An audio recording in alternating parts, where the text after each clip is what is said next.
السلام عليكم ورحمة الله وبركاته.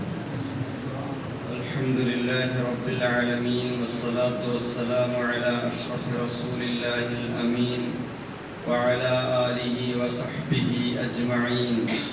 رب اشرح لي صدري ويسر لي أمري واحلل عقدة من لساني يفقهوا قولي. أعوذ بالله من الشيطان الرجيم. بسم الله الرحمن الرحيم. فإذا قضيت الصلاة فانتشروا في الأرض وابتغوا من فضل الله واذكروا الله كثيرا لعلكم تفلحون. صدق الله العظيم. ബഹുമാന്യരായ സഹോദരന്മാരെ, സത്യവിശ്വാസികളെ, ജീവിതത്തിൻ്റെ നാനാതുറകളിൽ സർവശക്തനായ അല്ലാഹു സുബ്ഹാനഹു വ തആലയുടെ വിധിവിലക്കുകളും അല്ലാഹുവിൻ്റെ അന്ത്യദൂതൻ മുഹമ്മദ് റസൂലുള്ളാഹി സ്വല്ലല്ലാഹു അലൈഹി വസല്ലമിൻ്റെ തിരുചര്യകളും അനുധാവനം ചെയ്ത് പിന്തുടർന്ന് ജീവിച്ച് അല്ലാഹുവിൻ്റെ പ്രീതി നേടി സ്വർഗം കരസ്ഥമാക്കാനുള്ള ശ്രമങ്ങൾ നടത്തണമെന്ന് ഞാൻ എന്നോടും നിങ്ങൾ ഓരോരുത്തരോടും ഓർമ്മിപ്പിക്കുകയാണ്. അല്ലാഹു തആല നമ്മെ എല്ലാവരെയും അനുഗ്രഹിക്കുമാറാകട്ടെ. കാര്യങ്ങൾ ശ്രദ്ധയോടെ കേൾക്കുകയും നല്ലത് മാത്രം പിൻപറ്റുകയും ചെയ്യുന്ന, ചിന്തിക്കുന്ന സന്മാർഗദർശികളായ സജ്ജനങ്ങളിൽ അല്ലാഹു നാം ഏവരെയും ഉൾപ്പെടുത്തി അനുഗ്രഹിക്കുമാറാകട്ടെ. സഹോദരങ്ങളെ, നമ്മൾ ഒരു ജീവിതയാത്രയിലാണ്. അല്ലാഹുവിൻ്റെ അടുക്കലേക്ക്, പരലോകത്തേക്കുള്ള യാത്രയിലാണ്. ആ യാത്ര സുഗമമായി തീരാൻ, ആ യാത്ര തടസ്സങ്ങളില്ലാതെ വഴിതെറ്റാതെ അല്ലാഹുവിലേക്കും അവന്റെ സ്വർഗത്തിലേക്കും ചെന്നെത്താൻ അതിനിടയിലുണ്ടാകുന്ന റോഡ് ബ്ലോക്കുകളെ, മാർഗതടസ്സങ്ങളെ ജാഗ്രതയോടെ കണ്ട് അകലം പാലിക്കാനും മുന്നിൽ വന്ന് പെടുന്നതിനെ തട്ടി മാറ്റി മുന്നോട്ട് പോകാനും ശ്രമിക്കുമ്പോഴാണ് നമ്മൾ നേരായ മാർഗത്തിൽ നിലകൊള്ളുന്നവരാണെന്ന് പറയാൻ കഴിയുന്നത്.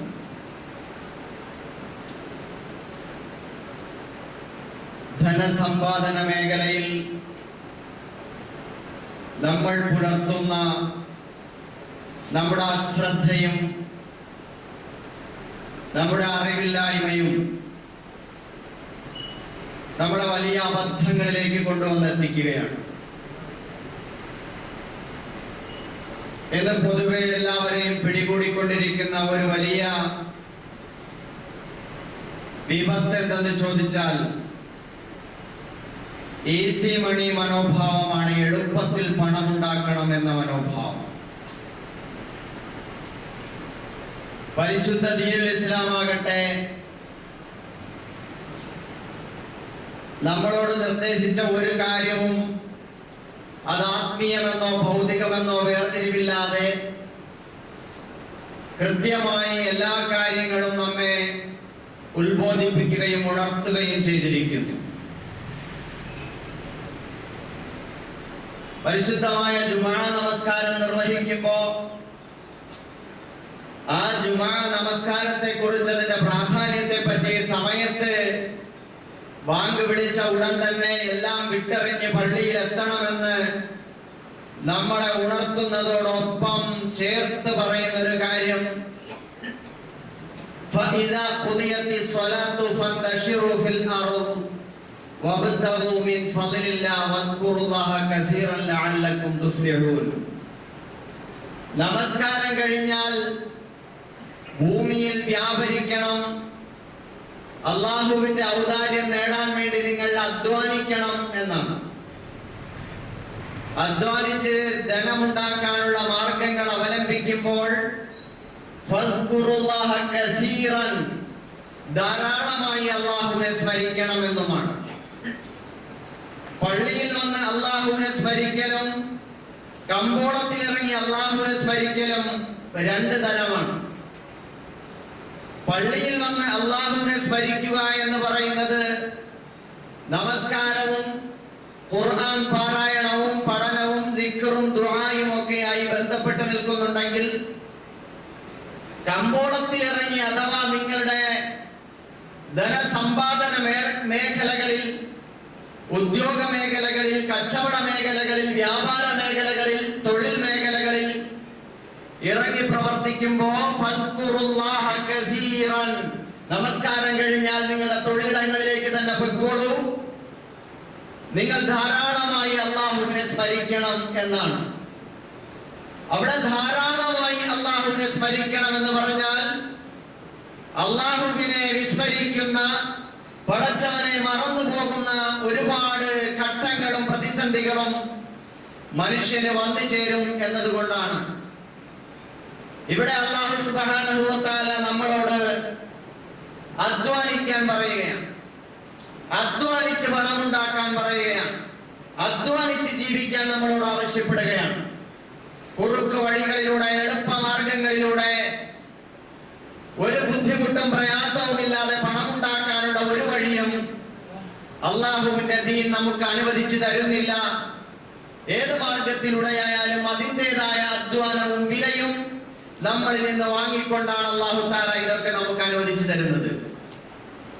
സമ്പത്ത് എന്ന് പറഞ്ഞാൽ തന്നെ ഇമാം ഇബ്നു ഖൽദൂൻ റഹിമഹുല്ലാഹ് പറഞ്ഞതുപോലെ അൽ മാലു ഖീമത്തു അഅമാലിൽ ബശരിയ, സമ്പത്ത് എന്ന് പറഞ്ഞാൽ, ധനം എന്ന് പറഞ്ഞാൽ മനുഷ്യാധ്വാനത്തിന്റെ ആകത്തുകയാണ് എന്നാണ്. അപ്പൊ ആ അർത്ഥത്തിൽ നമ്മുടെ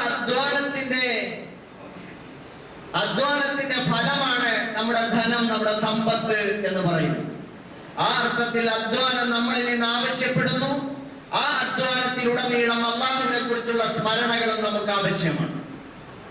മനുഷ്യരിൽ നിന്ന് സൗജന്യമായി ഒന്നും പറ്റുന്ന, ആളുകളുടെ മുമ്പിൽ അഭിമാനമില്ലാത്ത പണികൾക്ക് പോകുന്ന ഒരു സംഗതിയും ഇസ്ലാം അനുവദിക്കുന്നില്ല. ഒരിക്കൽ റസൂലുള്ളാഹി സ്വല്ലല്ലാഹു അലൈഹി വസല്ലമയുടെ അടുക്കൽ വന്ന ഒരാൾ യാചിച്ചു നിന്നപ്പോൾ നബി സല്ലല്ലാഹു അലൈഹി വസല്ലം ചോദിച്ചു, നിന്റെ കയ്യിൽ എന്താണുള്ളത്? അദ്ദേഹം പറഞ്ഞു, ഈ പുതപ്പല്ലാതെ മറ്റൊന്നുമില്ല പ്രവാചകരെ. നബി സല്ലല്ലാഹു അലൈഹി വസല്ലം ആ പുതപ്പെടുത്തിട്ട് അവിടെ ലേലം വിളിച്ചു. എന്നിട്ട് സഹാബികൾ മത്സരിച്ച് നല്ല തുക പറഞ്ഞത് വാങ്ങിയപ്പോ ആ പൈസ കൊടുത്ത് അതിൽ നിന്നൊരു കോടാലി വാങ്ങി അയാളുടെ കയ്യിൽ കൊടുത്തിട്ട് പറഞ്ഞത്, ഇത് കൊണ്ടുപോയി മലമുകളിൽ പോയിട്ട് വിറക് വെട്ടി അങ്ങാടിയിൽ കൊണ്ടുപോയി, മാർക്കറ്റിൽ കൊണ്ടുപോയി വിറ്റിട്ട് നീ ജീവിക്കണം, അതാണ് ജനങ്ങളോട് ചോദിക്കുന്നതിനേക്കാൾ നിനക്ക് ഉത്തമം എന്ന് റസൂലുള്ളാഹി സ്വല്ലല്ലാഹു അലൈഹി വസല്ലം.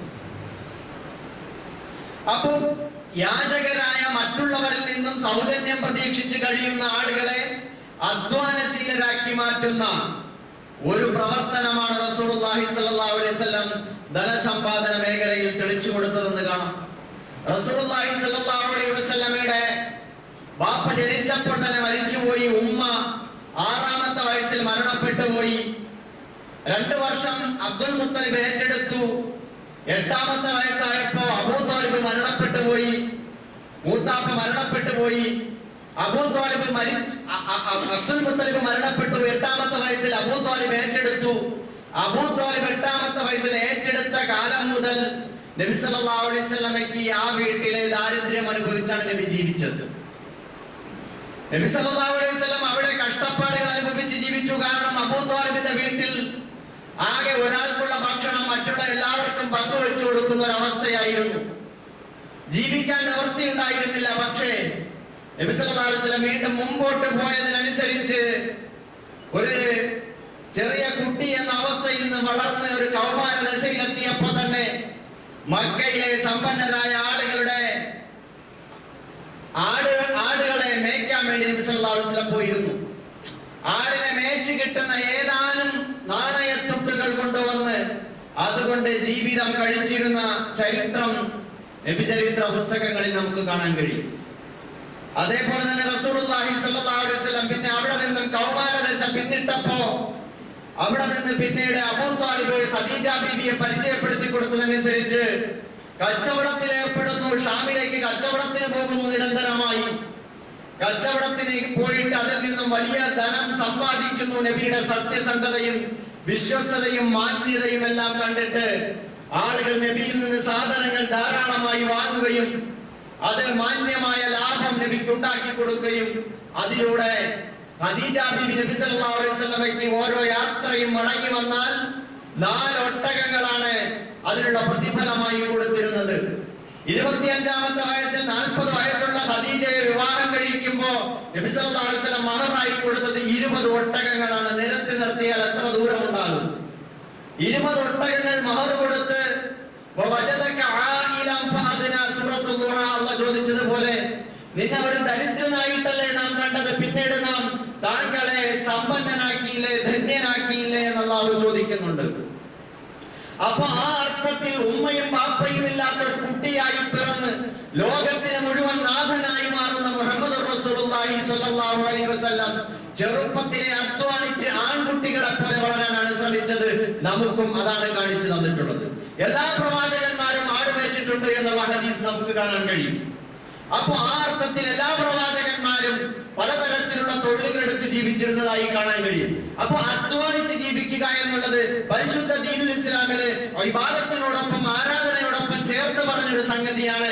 നമസ്കാരം കഴിഞ്ഞാൽ അധ്വാന മേഖലയിലേക്ക് പോകാം, അതും നിങ്ങൾ ആരാധനയാക്കി മാറ്റണം. അവിടെയും അള്ളാഹുവിനെ ധാരാളമായി ഓർമ്മിക്കണം എന്നാണ് പറയുന്നത്. അതുപോലെ പരിശുദ്ധ റസൂലുള്ളാഹി സ്വല്ലല്ലാഹു അലൈഹി വസല്ലം പറഞ്ഞത് കാണാം, അത്താജിറു സ്വദൂഖുൽ അമീൻ മഅൻ നബിയ്യീൻ വസ്സിദ്ദീഖീൻ വശുഹദാഇ വസ്സാലിഹീൻ. വ്യാപാരം, കച്ചവടം, അത്താജിറു സ്വദൂഖുൽ അമീൻ, സത്യസന്ധനും വിശ്വസ്തനുമായിട്ടുള്ള, ഉത്തരവാദിത്ത ബോധമുള്ള, വിശ്വസ്തനായ, സത്യസന്ധനായ, അങ്ങേയറ്റം സത്യസന്ധതയുള്ള ഒരു കച്ചവടക്കാരൻ, ഒരു വ്യാപാരി, അയാൾ ആരായിരിക്കും? മുഅ്മിനായ, സത്യസന്ധനായ, വിശ്വസ്തനായ ഒരു വ്യാപാരി നബിമാർക്കും സിദ്ദീഖുകൾക്കും ശുഹദാക്കൾക്കും ഒപ്പമായിരിക്കുന്ന ആളെ പരലോകത്ത് വരിക എന്ന് റസൂലുള്ളാഹി സ്വല്ലല്ലാഹു അലൈഹി വസല്ലം. സഹോദരന്മാരെ, അത്രമാത്രം പുണ്യമുള്ള ഒരു പ്രവർത്തനമാണ് സ്വന്തം ഉപജീവന മാർഗത്തിൽ അധ്വാനിച്ച് പണമുണ്ടാക്കുന്ന പ്രവർത്തനം എന്ന് പറയുന്നത്. പക്ഷേ അത് അള്ളാഹുവിനെ മുൻനിർത്തിയായിരിക്കണം, അള്ളാഹുവിനെ സൂക്ഷിച്ചായിരിക്കണം, അള്ളാഹുവിന്റെ വിധിവിലക്കുകൾ മാനിച്ചായിരിക്കണം, റസൂലിന്റെ മാതൃകകൾ പിൻപറ്റിക്കൊണ്ടായിരിക്കണം, നിയമനിർദ്ദേശങ്ങൾ പാലിച്ചുകൊണ്ടായിരിക്കണം. അപ്പോഴാണ് അത് ഏറ്റവും പുണ്യകരമായി മാറുന്നത്. അതിനൊരുപാട് ത്യാഗങ്ങൾ ഉണ്ടാകും. ആധുനിക ലോകത്ത് ഒരു വ്യാപാരം ചെയ്യുന്ന, ഒരു കച്ചവടം ചെയ്യുന്ന ഒരു മനുഷ്യനെ സംബന്ധിച്ചിടത്തോളം അയാൾ അനുഭവിക്കുന്ന പ്രതിസന്ധികൾ വളരെ വലുതാണ്. അയാൾക്ക് അമാനത്ത് വേണം, ഈമാൻ വേണം, ഉത്തരവാദിത്ത ബോധം വേണം, സത്യസന്ധത വേണം, ചൂഷണം പാടില്ല. അവിടെയൊക്കെ ഇസ്ലാം മുമ്പോട്ട് വെക്കുന്ന മാർഗനിർദ്ദേശങ്ങൾ പാലിച്ചുകൊണ്ട് ബിസിനസ് ചെയ്യുക എന്നത് വളരെ കടുകട്ടിയായ പ്രവർത്തനമാണ്. അതുകൊണ്ട് തന്നെ നബിമാരോടൊപ്പം, സിദ്ദീഖീങ്ങളോടൊപ്പം, രക്തസാക്ഷികളോടൊപ്പം അവരെ ചേർത്ത് പറയുകയാണ്. എത്രയോ ബിസിനസ്സുകാർ ശുഹദാക്കളാവുന്ന അവസ്ഥയുണ്ട്. ദുനിയാവിൽ തന്നെ ശുഹദാക്കളെ പോലെ, രക്തസാക്ഷികളെ പോലെ അങ്ങേയറ്റം കഷ്ടപ്പെടുന്ന ആളുകളുണ്ട്. അവർക്ക് അല്ലാഹു ഉയർന്ന പ്രതിഫലം കൊടുക്കും. അങ്ങനെയുള്ള വ്യാപാരികൾക്കെല്ലാം അല്ലാഹു എല്ലാവിധ ഖൈറും ബറക്കത്തും ചെയ്യട്ടെ. അവരുടെ കടങ്ങൾ അല്ലാഹു മാറ്റി കൊടുക്കുമാറാകട്ടെ. സഹോദരങ്ങളെ, ആ അർത്ഥത്തിൽ ഇതെല്ലാം പുണ്യകരമായ പ്രവർത്തനങ്ങളാണ്. പക്ഷേ ഇന്ന് നമ്മളെ വലിഞ്ഞു മുറുക്കിക്കൊണ്ടിരിക്കുന്ന, നമ്മളെ തേടിയെത്തിക്കൊണ്ടിരിക്കുന്ന ഒരു വിഷയം എന്താണ്? എളുപ്പത്തിൽ പണം ഉണ്ടാക്കുക എന്നുള്ളത്. എളുപ്പത്തിൽ പണം ഉണ്ടാക്കാൻ എന്താണ് വഴിയെന്നാണ് ആളുകൾ നോക്കിക്കൊണ്ടിരിക്കുന്നത്. പലിശ എന്ന് പറയുന്നത് അതിനെ രൂപവും ഭാവവും നിറവും ഒക്കെ മാറ്റിയിട്ട് പല രൂപത്തിലേക്ക് പരിവർത്തനം ചെയ്തിട്ട് അതിനെയൊക്കെ അനുവദനീയമാണെന്ന ഒരു സ്വഭാവത്തിൽ കൊണ്ടു നടക്കുന്ന ആളുകളെ കാണാൻ കഴിയും. പലിശ വാങ്ങുന്നവനും കൊടുക്കുന്നവനുമെല്ലാം അതെല്ലാം അല്ലാഹുവിന്റെ ശാപത്തിന് അർഹരാണ്. അത് നമ്മുടെ വിഷയമല്ല, പക്ഷെ പറഞ്ഞു പോവുകയാണ്. അതുപോലെ കൈക്കൂലി എന്ന് പറയുന്ന ഔദ്യോഗികമായ കൃത്യനിർവഹണം ഉത്തരവാദിത്തമായി ഏൽപ്പിക്കപ്പെട്ടിരിക്കുന്നു. അതിനുള്ള വേതനം നിശ്ചയിക്കപ്പെട്ടിട്ടുണ്ടെങ്കിലും അയാൾ അമിതമായി ആളുകളിൽ നിന്നും അന്യായമായി പണം ഈടാക്കുന്നു. കുറുക്കു വഴികളിലൂടെ ബ്ലാക്ക് ആയിട്ട് പണം ഈടാക്കിയിട്ട് അയാളുടെ കാര്യം എളുപ്പത്തിൽ നടത്തി കൊടുക്കുന്നു. ഇതിനു വേണ്ടി ശ്രമിക്കുന്നു. ഇത് ഹറാമായ പ്രവർത്തനമാണ്. കൈക്കൂലി എളുപ്പമുള്ള ഒരു വഴിയാണ്. ശമ്പളം എന്ത് കിട്ടാനാണ്? കിമ്പളമാണ് ശരിയായ വഴി എന്ന് ആളുകൾ തെറ്റിദ്ധരിക്കുന്നു. അപ്പൊ ആ വഴിയിലൂടെ പോയിക്കൊണ്ടിരിക്കുന്നു. അതേപോലെ തന്നെ നെറ്റ്വർക്ക് മാർക്കറ്റിംഗ്, അത് ഒരു വമ്പി. സാധാരണ ഒരു സാധനം വിറ്റാൽ നമുക്ക് എന്ത് കിട്ടാനാണ്? അപ്പോ പിന്നെ വേറെ കുറെ കണ്ണികൾ ചേർത്തിട്ട് അങ്ങനെ അവരിൽ നിന്നും ഇവരിൽ നിന്നും ഒക്കെ വന്നു ചേരുന്ന ഒരുപാട് പണം നമ്മളിലേക്ക് നമ്മളുടെ വലിയ അധ്വാനമൊന്നുമില്ലാതെ വന്നു ചേരുമ്പോ അത് ഈസി മണി എന്ന് പറയുന്ന പുതിയ നെറ്റ്വർക്ക് മാർക്കറ്റിംഗ് സമ്പ്രദായം നമ്മളിലേക്ക് വന്നു ചേരുമ്പോൾ നമ്മൾ അതിൽ വീണു പോവുകയാണ്.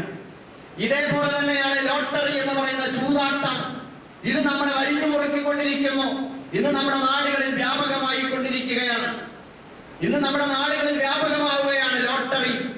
മുക്കിന് ഓരോ തരത്തിലും ഇങ്ങനെ ഓരോരോ ബമ്പർ സമ്മാനങ്ങൾ പ്രഖ്യാപിച്ചുകൊണ്ട് ഇങ്ങനെ മുഴങ്ങിക്കൊണ്ടിരിക്കുകയാണ് കാതുകളിൽ. ബസ് സ്റ്റാൻഡുകളിൽ, റെയിൽവേ സ്റ്റേഷനുകളിൽ, കവലകളില്, മുസ്ലിങ്ങൾ തിങ്ങിപ്പാർക്കുന്ന പ്രദേശങ്ങളിൽ ധാരാളം ഇത്തരത്തിലുള്ള ലോട്ടറി സ്റ്റാളുകൾ ഇങ്ങനെ പ്രവർത്തിച്ചു കൊണ്ടിരിക്കുന്നു. ആളുകൾ ഇങ്ങനെ പോയിക്കൊണ്ടിരിക്കുന്നു. പർദ്ദയിട്ടവരും തലയിൽ തട്ടമിട്ടവരും അല്ലാത്തവരും താടി വെച്ചവരും നിസ്കാരത്തരമുള്ളവരും വരെ ലോട്ടറി എടുക്കുന്നതിന് യാതൊരു മടിയുമില്ലാത്ത അവസ്ഥയിലേക്ക് വഴിമാറിക്കൊണ്ടിരിക്കുകയാണ് സഹോദരങ്ങളെ. ഇതൊക്കെ നമ്മുടെ ഹൃദയത്തിന്റെ ഉള്ളിൽ അധ്വാനിച്ച് മാന്യമായി പണമുണ്ടാക്കുക എന്നതിനപ്പുറം നമ്മുടെ ഉള്ളിൽ ആർത്തി, അത് നമ്മുടെ ഉള്ളിൽ കടന്നുകൂടിയത് കൊണ്ടാണ്. എനിക്ക് പണമുണ്ടാക്കണം, എങ്ങനെയും ഉണ്ടാക്കണം, സമയമില്ല, ഒരുപാട് ഉണ്ടാക്കണം, ഒരുപാട് കാര്യങ്ങൾ ചെയ്യണം എന്ന അർത്ഥത്തിൽ അതിനോടുള്ള ഒരു ആർത്തിയാണ് നമ്മുടെ മനസ്സിൽ പിടികൂടിയിരിക്കുന്നത്. ഇത് ആപത്താണ്, അപകടമാണ്. നമ്മളെയും കൊണ്ട് നരകത്തിലേക്കായിരിക്കും അത് പോകുന്നത്. അള്ളാഹു കാത്തുരക്ഷിക്കുമാറാകട്ടെ. നബി സല്ലല്ലാഹു അലൈഹി വസല്ലമയുടെ അടുക്കൽ മദീനയിൽ നിന്നൊരു യാത്രാ സംഘം വരികയുണ്ടായി. ആ യാത്രാ സംഘം ഏതാനും ദിവസം നബിയുടെ അടുക്കൽ തങ്ങിയിട്ട് ദീനുൽ ഇസ്ലാമിനെ പഠിച്ചു. എന്നിട്ട് അവർ പോകാൻ നേരം നബി സല്ലല്ലാഹു അലൈഹി വസല്ലം എല്ലാവർക്കും ഒരു സമ്മാനപ്പൊതി കൊടുക്കുകയുണ്ടായി. ആ സമ്മാനപ്പൊതി വാങ്ങിയിട്ട് നബി ചോദിച്ചു, കൊടുത്തിട്ട് നബി ചോദിച്ചു, ഇനി നിങ്ങളുടെ കൂട്ടത്തിൽ ആർക്കെങ്കിലും സമ്മാനപ്പൊതി കിട്ടാനുണ്ടോ എന്ന്. അപ്പൊ പറഞ്ഞു, ഉണ്ട് നബിയെ, ഞങ്ങളുടെ കൂടെ വന്ന ഒരു കുട്ടിയുണ്ട്, അവൻ ഞങ്ങളുടെ വാഹനത്തിന് കാവൽ നിൽക്കുകയാണ്. എന്നാൽ അവനെ വിളിക്കുക. അവനെ വിളിച്ചപ്പോ അവൻ ഓടി വന്നു. അല്ലാഹുവിന്റെ റസൂല് വിളിച്ചു എന്ന് കേട്ടപ്പോ ഓടി ആവേശത്തോടെ വന്നു. അവൻ വിളിച്ചു പറഞ്ഞുകൊണ്ട് വരികയായിരുന്നു, എല്ലാവർക്കും അങ്ങ് സമ്മാനപ്പൊതി കൊടുത്തു, എനിക്ക് മാത്രം കിട്ടിയില്ല നബിയെ, എനിക്ക് വേണം സമ്മാനം. ചോദിച്ചു, മോനെ നിനക്ക് എന്താണ് സമ്മാനം വേണ്ടത്? അദ്ദേഹം പറഞ്ഞു, എന്താണ് പ്രധാനമായിട്ട് പറഞ്ഞത്? ആ കുട്ടി പറഞ്ഞത്, എനിക്ക് അല്ലാഹു എന്റെ പാപങ്ങൾ പുറത്തു തരണം, എന്നെ സ്വാലിഹീങ്ങളിൽ ഉൾപ്പെടുത്തണം അല്ലാഹു. എനിക്ക് വേണ്ടത് എന്റെ ഐശ്വര്യം, എന്റെ സംതൃപ്തി, എന്റെ ധന്യത എന്റെ മനസ്സിൽ അല്ലാഹു നിക്ഷേപിച്ചു തരണം. അതാണ് ഞാൻ ആവശ്യപ്പെടുന്നത്. അല്ലാഹുവിന്റെ റസൂൽ അവന് വേണ്ടി പ്രാർത്ഥിച്ചു.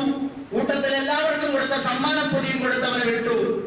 എന്നിട്ട് വർഷങ്ങൾക്ക് ശേഷം നബി സല്ലല്ലാഹു അലൈഹി വസല്ലം കഅബ തവാഫ് ചെയ്യുന്ന വേളയിൽ ആ യാത്രാ സംഘത്തെ വീണ്ടും കണ്ടുമുട്ടിയപ്പോൾ ചോദിച്ചു, നമ്മുടെ ആ കുട്ടി എവിടെയാണ്? അവന് സുഖമാണോ? അവര് പറഞ്ഞു, നബിയെ, അവന്റെ കാര്യം വലിയ അത്ഭുതമാണ്. ലോകത്തെ ദുനിയാവിനെ മുഴുവൻ ആളുകൾ മത്സരിച്ച് പങ്കിട്ടെടുത്താലും അവർ അങ്ങോട്ട് തിരിഞ്ഞു നോക്കൂല. അവൻ അതിനൊന്നും ഒരു താല്പര്യവുമില്ലാത്ത കുട്ടിയാണ്. അവന്റെ കാര്യം അത്ഭുതമാണ്. നബി സല്ലല്ലാഹു അലൈഹി വസല്ലം പറഞ്ഞു, അവൻ ഒരുമിച്ച് മരണപ്പെടും. സഹാബാക്കൾ അത്ഭുതത്തോടെ ആശ്ചര്യത്തോടെ ചോദിച്ചു, നബിയെ, നമ്മളെല്ലാവരും ഒരുമിച്ചല്ലേ മരണപ്പെടുന്നത്? അല്ല. നബി സല്ലല്ലാഹു അലൈഹി വസല്ലം പറഞ്ഞു, നിങ്ങൾ പലരും പല പല താഴ്വരകളിലായി ചിന്നിച്ചിതറിയാണ് മരിച്ചുകൊണ്ടിരിക്കുന്നത്. നിങ്ങളുടെ മോഹങ്ങളും അഭിലാഷങ്ങളും സ്വപ്നങ്ങളും ഒരുപാട് മേഖലകളിൽ ചിന്നിച്ചിതറി. നിങ്ങൾ ഏകാഗ്രതയോടെ, നിങ്ങൾക്ക് ഒറ്റയ്ക്ക് മരിക്കാൻ കഴിയുന്നില്ല, നിങ്ങൾ ചിതറിത്തെറിച്ച അവസ്ഥയിലാണ് മരിച്ചുകൊണ്ടിരിക്കുന്നതെന്ന് റസൂലുള്ളാഹി സ്വല്ലല്ലാഹു അലൈഹി വസല്ലം സൂചിപ്പിക്കുകയുണ്ടായി. സഹോദരങ്ങളെ, നബി സല്ലല്ലാഹു അലൈഹി വസല്ലം പറഞ്ഞ മറ്റൊരു വചനം നമ്മുടെ മനസ്സിലുണ്ടാകണം. മൻ കാനത്തി ദുനിയ ഹമ്മുഹു ഫറഖല്ലാഹു അലൈഹി അംറ.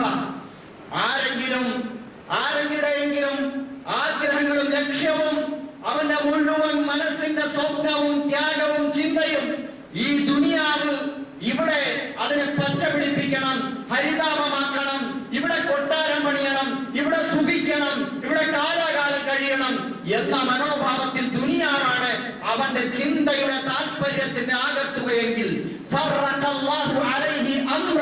അവന്റെ കാര്യങ്ങളെ അല്ലാഹു ശിഥിലമാക്കി കളയും. ഏകാഗ്രത നഷ്ടപ്പെട്ടു പോകും. മനസ്സിന്റെ ഏകാഗ്രത നഷ്ടപ്പെട്ടു പോകും. അവനെ പല കാര്യങ്ങളിൽ അവന്റെ മനസ്സ് ചിതറിത്തെറിച്ച് സ്വസ്ഥതയില്ലാതെ, സമാധാനമില്ലാതെ അവൻ പരീക്ഷിക്കപ്പെട്ടുകൊണ്ടേയിരിക്കും. അവന്റെ കൺമുമ്പിൽ അവന്റെ ദാരിദ്ര്യത്തെ അല്ലാഹു നിഴലിട്ട് കൊടുക്കും.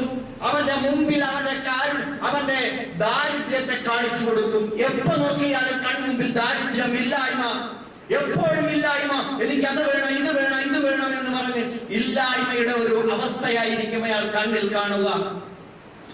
നബി പറഞ്ഞു, വലം യഅതിഹി മിനദ് ദുനിയ ഇല്ലാ മാ കുതിബ ലഹു. എന്നാൽ അവനാകട്ടെ ഇത്രയും അവസ്ഥയിലായാലും അല്ലാഹു ഉദ്ദേശിച്ചതും അവൻ നിശ്ചയിച്ചതും മാത്രമേ അവന് ലഭിക്കുകയുള്ളൂ. അവൻ തലകുത്തി മറിഞ്ഞാലും നെട്ടോട്ടമോടിയാലും അവൻ എന്തൊക്കെ ചെയ്താലും പടച്ചോൻ വിചാരിച്ചത് മാത്രമേ അവന് കിട്ടുകയുള്ളൂ. വമൻ കാനത്തിൽ ആഖിറത്തു നിയതഹു. ആരുടെയെങ്കിലും ചിന്ത, അവന്റെ താല്പര്യം, അവന്റെ ലക്ഷ്യം പരലോകമാണെങ്കിൽ ജമഅല്ലാഹു ലഹു അംറഹു. അവന്റെ കാര്യങ്ങളെ മുഴുവനും അല്ലാഹു സംയോജിപ്പിച്ചു കൊടുക്കും, ഒരുമിച്ച് കൂട്ടി കൊടുക്കും. അവന്റെ കൺമുമ്പിൽ തന്നെ വജഅല ഗിനാഹു ഫീ ഖൽബിഹി. അവന്റെ ഹൃദയത്തിൽ അല്ലാഹു ധന്യത കൊടുക്കും. വഅതതഹു ദുനിയ വഹിയ റാദിമ. ദുനിയാവൻ അവന്റെ അടുക്കലേക്ക് വളരെ നിസാരമായി അവന് കീഴടങ്ങി കൊടുക്കും. അവന് വേണ്ടി ദുനിയാവിൽ അങ്ങോട്ട് ചെന്ന് കയറും.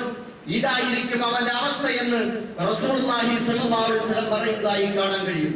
സഹോദരങ്ങളെ, നമ്മുടെയൊക്കെ അവസ്ഥ ആർത്തി കൊണ്ട് നമ്മൾ പോവുകയാണോ? കിട്ടുന്നത് മതിയാവാതെ വീണ്ടും വീണ്ടും ആർത്തിയും ത്വരയും മൂത്ത് വെറും ആർത്തി പണ്ടാരങ്ങളായി മനുഷ്യൻ മാറിപ്പോകുന്ന അവസ്ഥകൾ നമ്മുടെ നാടുകളിൽ ഉടനീളമുണ്ട്.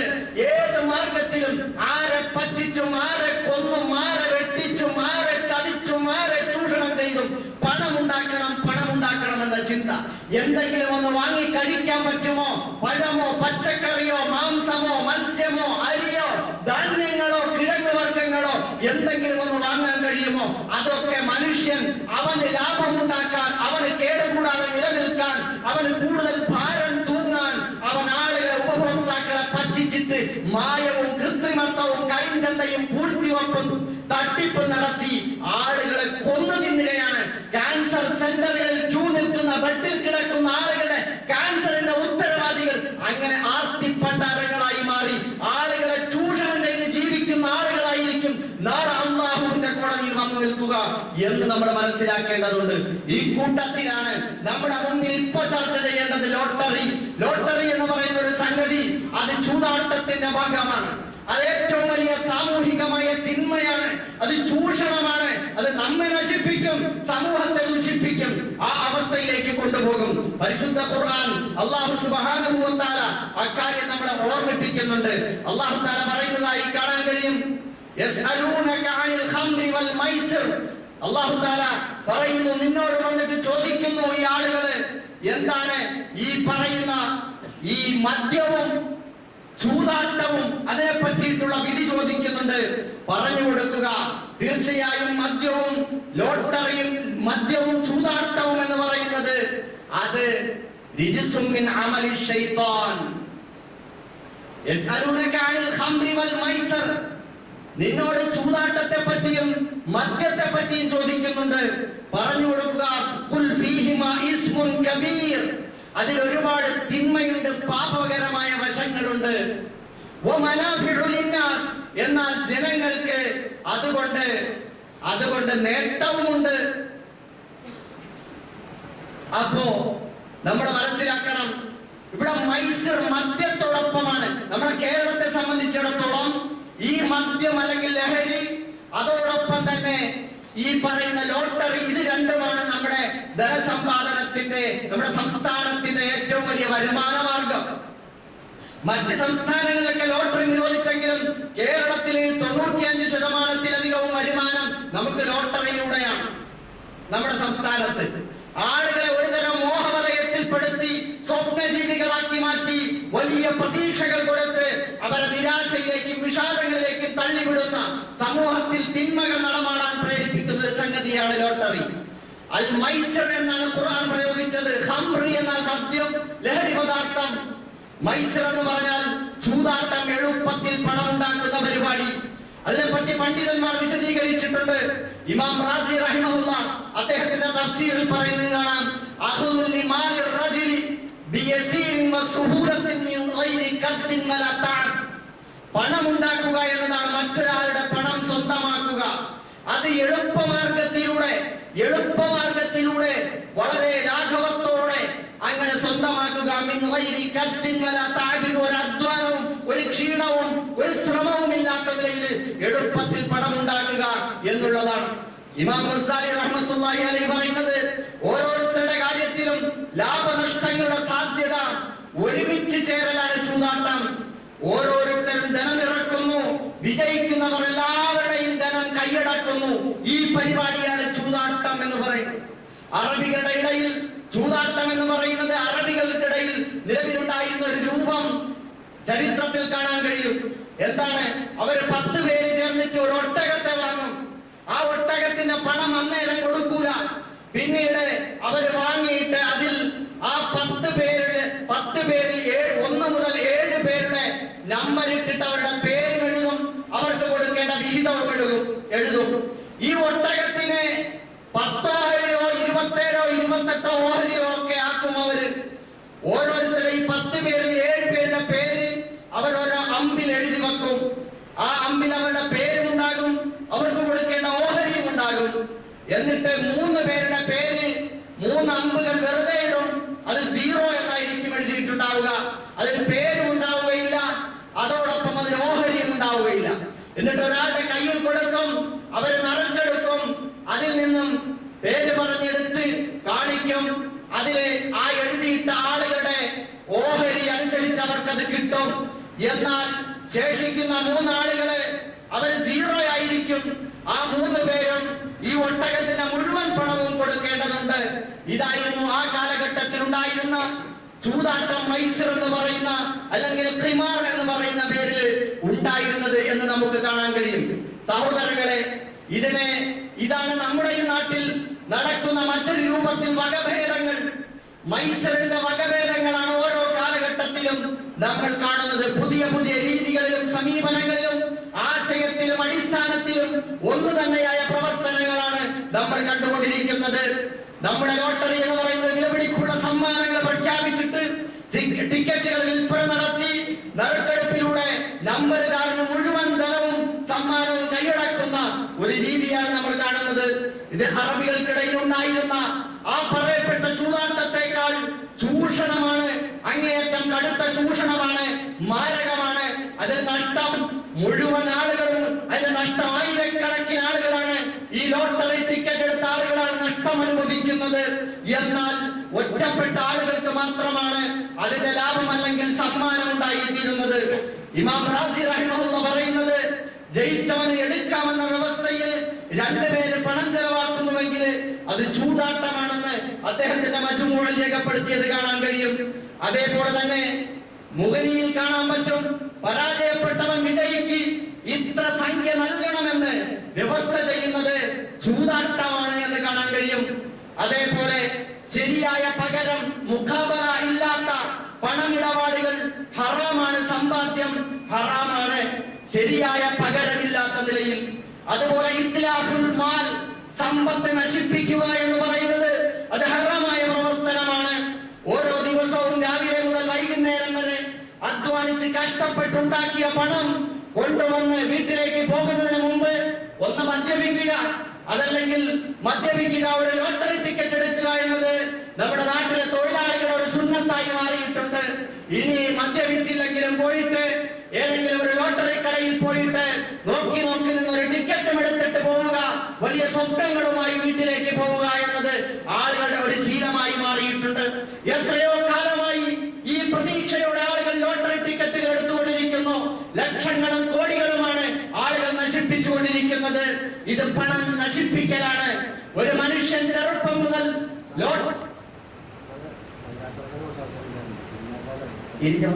ഇവിടെ കമ്മിറ്റിയുണ്ട്, തീരുമാനമുണ്ട്, എഴുതി വെച്ചിട്ടുണ്ട്. 1:45 ജുമാ തീരും. യാത്രക്കാർക്ക് ജുമാ നിർബന്ധമില്ല, നാട്ടുകാർക്കുള്ളതാണ്. എന്നാലും യാത്രക്കാരെ കൂടി പരിഗണിച്ചുകൊണ്ടായിരിക്കും ഇത് നിർത്തുക.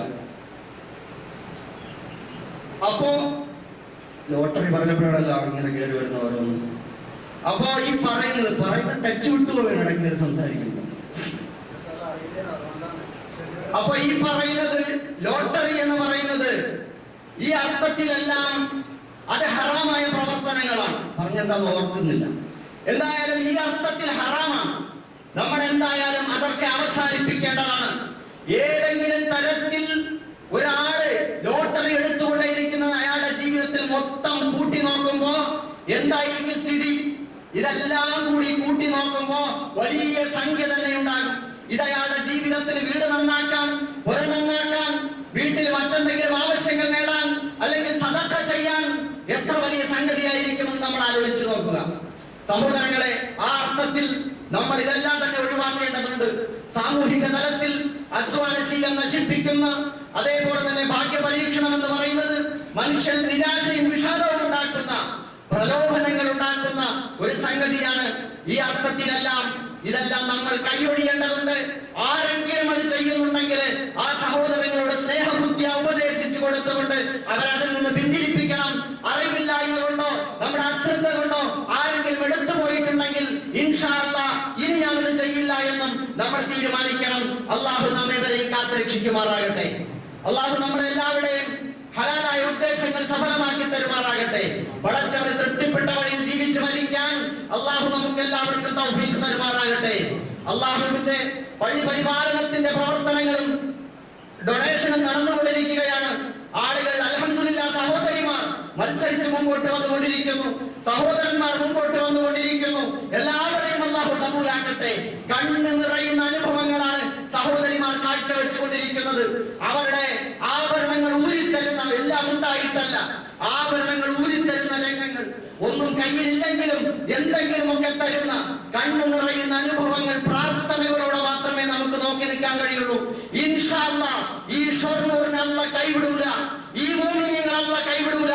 ഇത് ബറക്കത്തിന്റെ, ഹിദായത്തിന്റെ, നൂറിന്റെ മഹത്തായ പള്ളിയായി മാറും. ഇത് അറബിപ്പണം കൊണ്ടുണ്ടാക്കുന്നതല്ല. സാധാരണക്കാരന്റെ കൊച്ചുമക്കളുടെ നാണയത്തുട്ടുകൾ വരെ ഇതിലേക്ക് വന്നുകൊണ്ടിരിക്കുന്നു. അവർ ഇട്ടുകൂട്ടി മത്സരിച്ച് കവറുകളിൽ, പോളിത്തീൻ കവറുകളിൽ കൊണ്ടുവന്നുകൊണ്ടിരിക്കുകയാണ്. അൽഹംദുലില്ലാഹ് ഇവിടുത്തെ ആണും പെണ്ണും സ്ത്രീകളും കുട്ടികളും അള്ളാഹുവിനെ സ്നേഹിച്ചുകൊണ്ട് അവർ മത്സരത്തോടെ പടച്ചവന് വേണ്ടി സമ്മാനിച്ചു കൊണ്ടിരിക്കുകയാണ്. അള്ളാഹു എത്രയും പെട്ടെന്ന് ആ പള്ളിയുടെ പണി പൂർത്തിയാക്കാൻ നമുക്ക് തൗഫീഖ് തരുമാറാകട്ടെ. ആരെല്ലാം സദഖ ചെയ്തോ, ചെയ്യാൻ ഉദ്ദേശിക്കുന്നു, അള്ളാഹു എല്ലാവരെയും എല്ലാ ആപത്ത് മുസീബത്തുകളിൽ നിന്നും കാത്തുരക്ഷിക്കുമാറാകട്ടെ. എല്ലാവിധ ആക്സിഡന്റുകളിൽ നിന്നും അത്യാഹിതങ്ങളിൽ നിന്നും കാത്തുരക്ഷിക്കുമാറാകട്ടെ. മരണപ്പെട്ടു പോയവർക്ക് അള്ളാഹു സ്വർഗ്ഗം നൽകി അനുഗ്രഹിക്കുമാറാകട്ടെ. റബ്ബനാ തഖബ്ബൽ മിന്നാ ഇന്നക അന്തസ് സമീഉൽ അലീം വതുബ് അലൈനാ ഇന്നക അന്തത് തവ്വാബുർ റഹീം.